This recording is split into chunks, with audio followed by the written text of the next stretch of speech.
Hi friends, this is Lori bringing you a quick DIY. Take a pizza pan, a pie pan, and a cake pan from the Dollar Tree, 2 candle holders, some E6000. Add the E6000 to the bottom of one of your candle holders and place it in the middle of your pizza pan.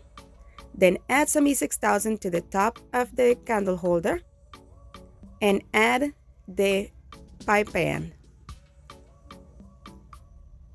Take the second candle holder and add E6000 to the top of the candle holder and place it backwards onto the pie pan.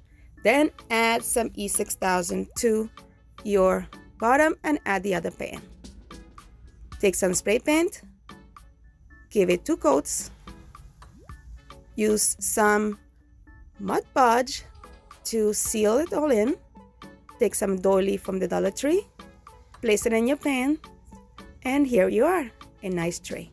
Thank you for watching. Have a great day.